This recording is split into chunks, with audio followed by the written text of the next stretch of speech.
I'm getting so tired. I'm getting so.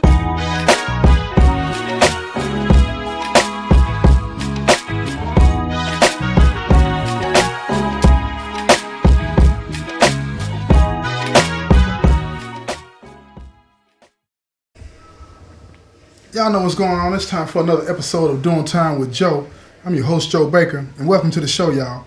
In this episode, I'm going to tell you about how serious it is when you get out of the penitentiary to make sure that you're going home to a situation that is going to be good for you, not bad for you. Because a lot of us have these relationships while we're in prison, but we don't really understand the dynamics of how it's going to be when we get there until we get there. Because a lot of people have these preconceived notions that the woman is going to be, or the man, for whatever issue that you might be dealing with, whoever your partner is, right? We have these preconceived notions of what it's going to be like when we get there without not actually really asking the hard questions on how do they really feel about certain situations, because we're afraid of what they might say and it might bring the relationship to an end, right? So we tolerate a lot of things before we get out of here without asking the real hard questions that you need to ask when you're trying to be involved with somebody, right? So here's the situation. Let me break it down for you, right? There was this one dude that this gal here, she hung with him for 28 years. This is what I'm trying to tell you now. 28 years is a long time for a woman to stick with you. And I applaud her for that, because she held it down. Wherever he got moved to when in the penitentiary, because you get transferred from prison to prison throughout your time, right? Especially if you've been locked up for 28 years like he was, right? So when he got moved to another prison, she would pick up stakes, move to that town, the closest town to him, find a job in that area, and hold it down for him, visiting him every visitation day, no matter what. And they had 2 kids. Did you hear what I just said? And they had 2 kids, right? So it was a serious relationship for all intents and purposes for what it looked like. She was truly committed. She was truly committed because she did whatever she had to do to make that family work. She moved what she needed to when she got to the penitentiary and the opportunity presented itself. She let him have some. Whatever it was that he wanted to eat out of the vending machine, she got it. She was always there to take his phone calls. Whatever he needed her to do, she would go do it. No questions asked. She was down for him. Now, here's the problem. He didn't really understand what he had. He didn't understand how serious she was about this relationship. She gave her all to him, and guess what? She expected the same when he came home to her. And that day came. They went to a parole hearing. They at the parole hearing, he's in front of the parole board. He's telling the parole board what his plans are, what he's going to do, how much he has remorse for the crimes that he committed that got him put in the penitentiary. And they all gave him a unanimous vote to go home. So when they gave him the unanimous vote, he stood up and he thanked the parole board. His wife was sitting behind him. He reached back and he gave her a kiss. He hugged his 2 kids and said, "I'll be home soon." Man, that's so beautiful. That's so beautiful. After 28 long years in the penitentiary, after making 2 penitentiary babies, you understand what I'm saying? And I'm going to tell y'all a story about that too. But after making 2 penitentiary babies and her sticking with him all this time, he's finally going to be able to go home and be the husband and the father that he has envisioned for the last 28 years that he wants to be. And he wants to do this. He is committed to her. So the day comes and he gets out. She picks him up. She comes to the prison. She picks him up. And she's all by herself, right? Because they already had plans for this day. The kids were going to be over at mama's house, her mama's house. And they were going to be together all day. No interruptions, right? He told us when she come to pick him up, have on one of them like little nice sundresses. You understand what I'm saying? With nothing on underneath. You understand what I'm talking about? I ain't going to get into the details. Oh, we ain't going to mess up that monetization. You hear what I'm talking about? So here we go, y'all. She picks him up. They can't even get out of the parking lot good before he's touching all over her, kissing all over her. She's happy. She finally has what she wants. She has put all of hers into him. Now it's time for him to put all of him into her. And she meant that in every way, shape, or form. She wanted it physically. She wanted it mentally. She wanted it spiritually. She wanted him fully enveloped in her. And he had promised her he would do that. He had given her his word that he would do that. And for the first little bit of the time that he was home, he did that. They spent every moment together when he was not at work and she was not at work. They spent time with the kids. They would go to the theme parks. You know, he had to get reacclimated with things out there. So it took some time for him to readjust. 28 years is a long time. You know, when he left, they had just started having the little mats that you walk into the grocery store, you step on the mats and the doors open automatically. See, that's as advanced as it was when he was out there. So when he gets out there, you know, even though in the penitentiary he had used some cell phones, when he gets out there, he using phones and everything, and he's learning how all of these things work, and he's getting up to speed. He's getting up to speed.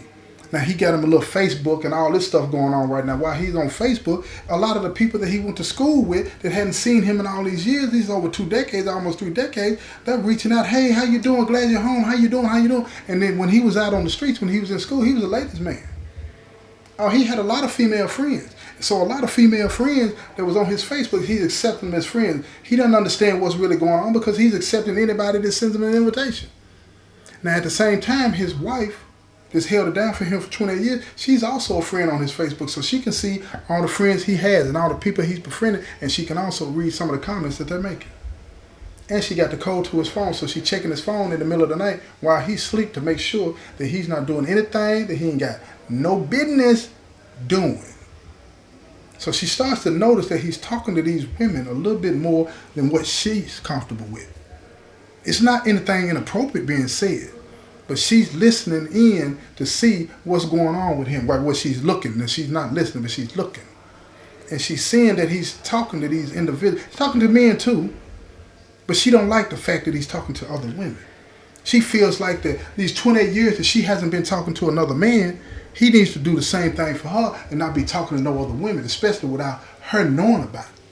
You understand?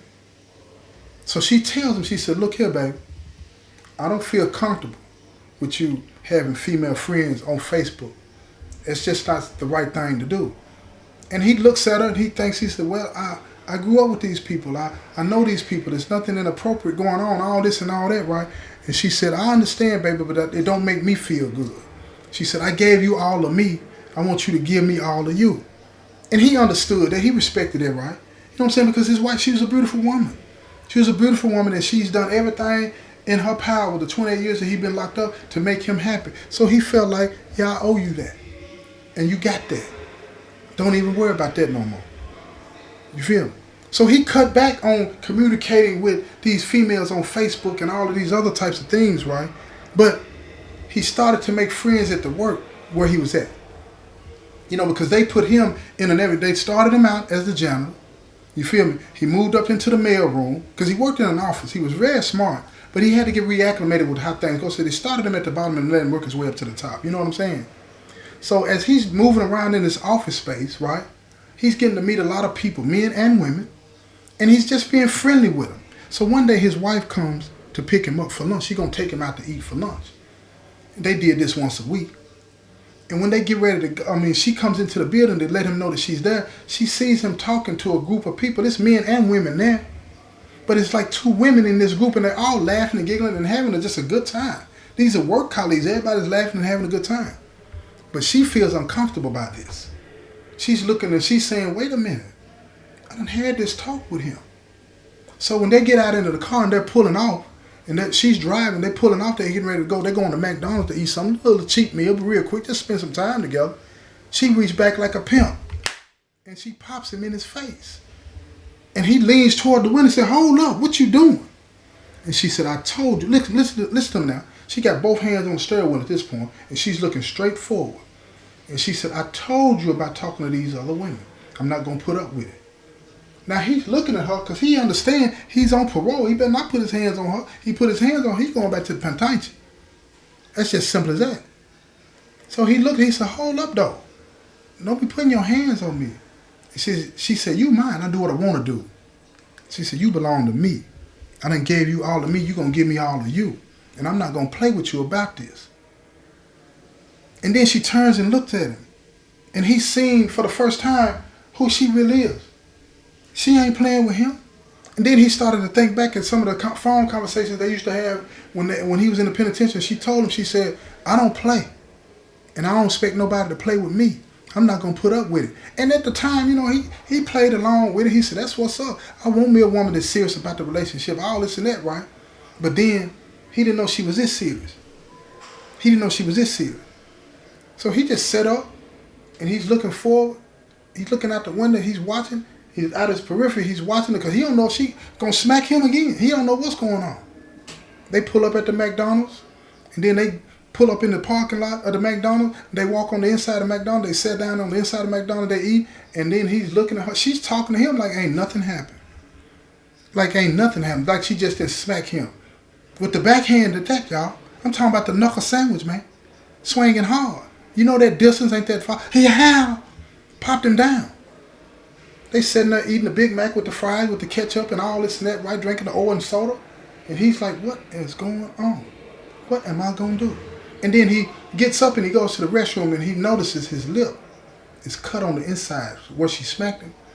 His tooth hit into his lip. So his lip a little swole. So he said, man, how am I going to explain this? He ain't no sucker, nothing like that. You know what I'm saying? He ain't no sucker, but he's like, I can't do nothing about this. I'm going back to the penitentiary if I do something about this. So he accepts it. Big mistake. Big mistake. Big mistake. So she takes him back to work and she tell him, you make sure you home when you're supposed to be home. She pushing the envelope. And he said, baby, I'll be home. And then he tried to reach over and kiss her. And she leaned far away from him. She said, I'll see you when you get home. She done laid the law down. She done laid the law down now. And she ain't playing with him. He go back into work and the first thing somebody said, what happened to your lip? He said, oh, nothing. Ain't nothing, everything's straight. So they looking at him strange, not understanding what was going on, right? So he goes about his day. The rest of the day, he's quiet. He ain't talking to nobody, ain't saying nothing to nobody. Now they looking at him like, what is happening? You're acting different. Are you okay? He said, yeah, I'm fine, I'm good. But see, they started to notice that, okay, now he don't want to talk or nothing at work. He don't want to talk or nothing at work. So days go by. And she's gotten back to how she was before. Everything is normal. But he spooked. He don't know what to do. He don't have a clue as to when she's going to pop off the next time or not. So he sits there. One day they sitting in the living room. They're talking in the living room. And he said, look, we need to talk. And she said, yeah, baby, what do you want to talk about? He said, I appreciate you putting your hands on me a few days ago, right? So her whole facial expression switched over. She said, what you mean by that? She said, you shouldn't have disrespected me. And he said, how did I disrespect you? She said, I told you I didn't like you talking to women on Facebook. That meant period then. You supposed to know you weren't supposed to be talking to women nowhere unless I'm around. I don't talk to men. And he said, that don't even make sense to me. He said, I trust you. You supposed to trust me. She said, I don't trust you no more than I can see you. I don't trust no man like that. He said, so this whole time when you were kicking it with me, you out here on the streets, you telling me you never mess with nobody, you never talk to no man? She said, not a one. He said, I don't believe that. She said, you don't believe me? You calling me a liar? Now she walk up on him. Now she's not a big woman. She's petite in her size compared to him. You feel what I'm saying? But she ain't playing. So she walk up on him and she tell him, look, don't play with me. If I tell you I was faithful to you, I meant that. She said, the only thing I did was play with myself. Ain't nobody touched me. I'm waiting for you and only you. Now he looking at her like, oh my goodness. He said, she got to be lying. Got to be lying. So he started doing some digging. He talked to her parents and they were like, she would never talk to anybody. Wouldn't go out, wouldn't do nothing. Wherever you was at, she was there. So now he's starting to think, man, I got a problem. But time goes by. He's gotten used to it. She's not putting a hand on. So he's sneaking when he talks to people. He done got him enough money, got another phone. Now he's talking to who he wants to, but he ain't doing nothing slick. He's just free with this other phone to talk casually to people. Right? So one day, one of the women that worked with him, she happened to start liking him. She happened to start liking him. And she lets that be known to him. And it freaks him out. He said, look, I think you straight too, but he said, I don't think that we should do this. I don't think we should do this. And she said, I understand you're married and all of that. And he told her, he said, no. He said, I'm trying to figure a way to get out of this, but I understand, but I need to be free of a situation before I start another situation. Because things at home are not as good as he thought they were going to be.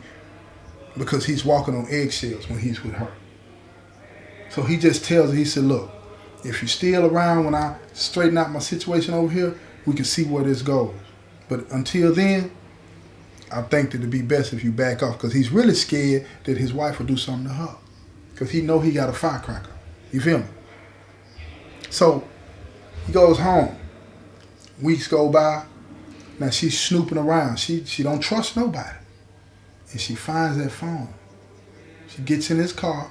She finds that phone hid in the car. She can't open it. So she's panicking.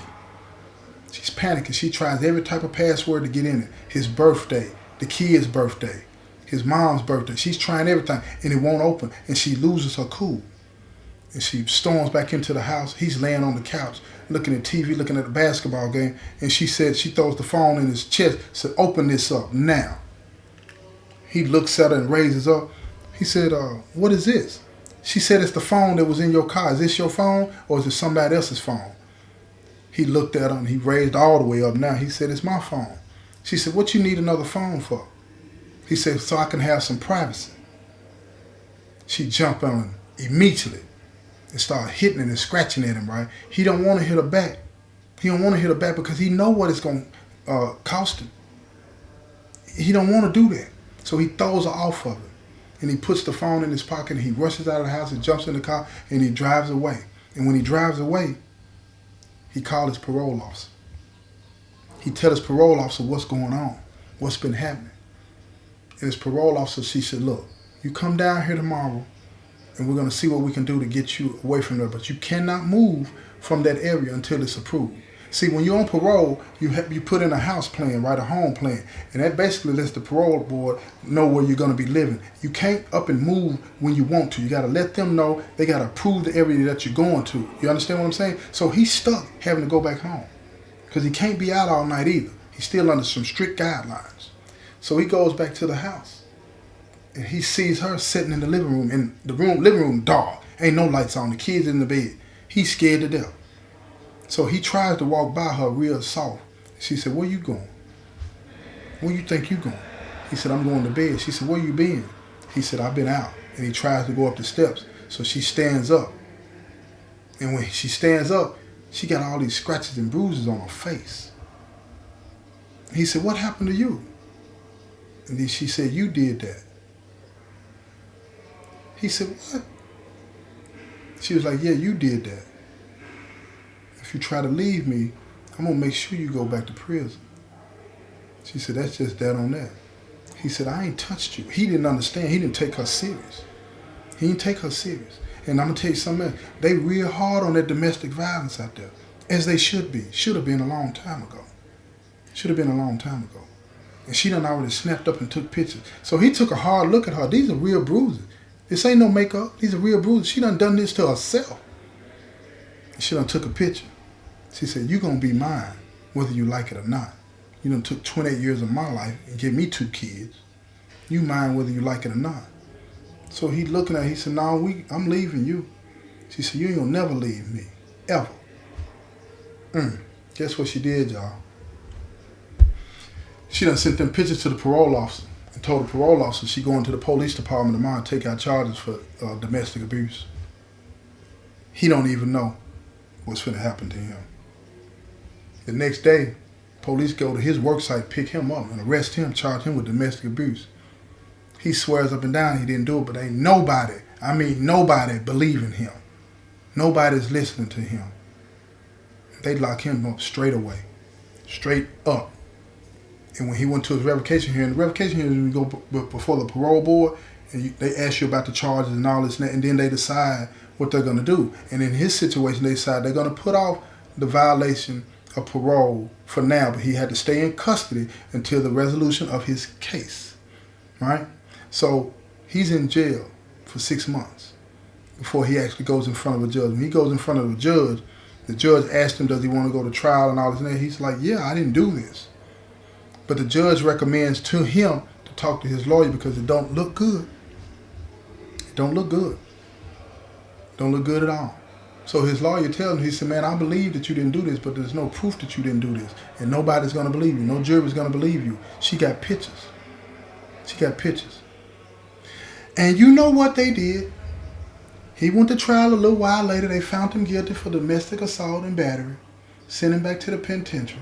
And the first thing that happens when he gets back to the penitentiary, he gets a letter from her. And she tells him, I told you, you're going to be mine whether you like it or not. This has been another episode of Doing Time with Joe. I'm your host, Joe Baker, and I say peace, y'all.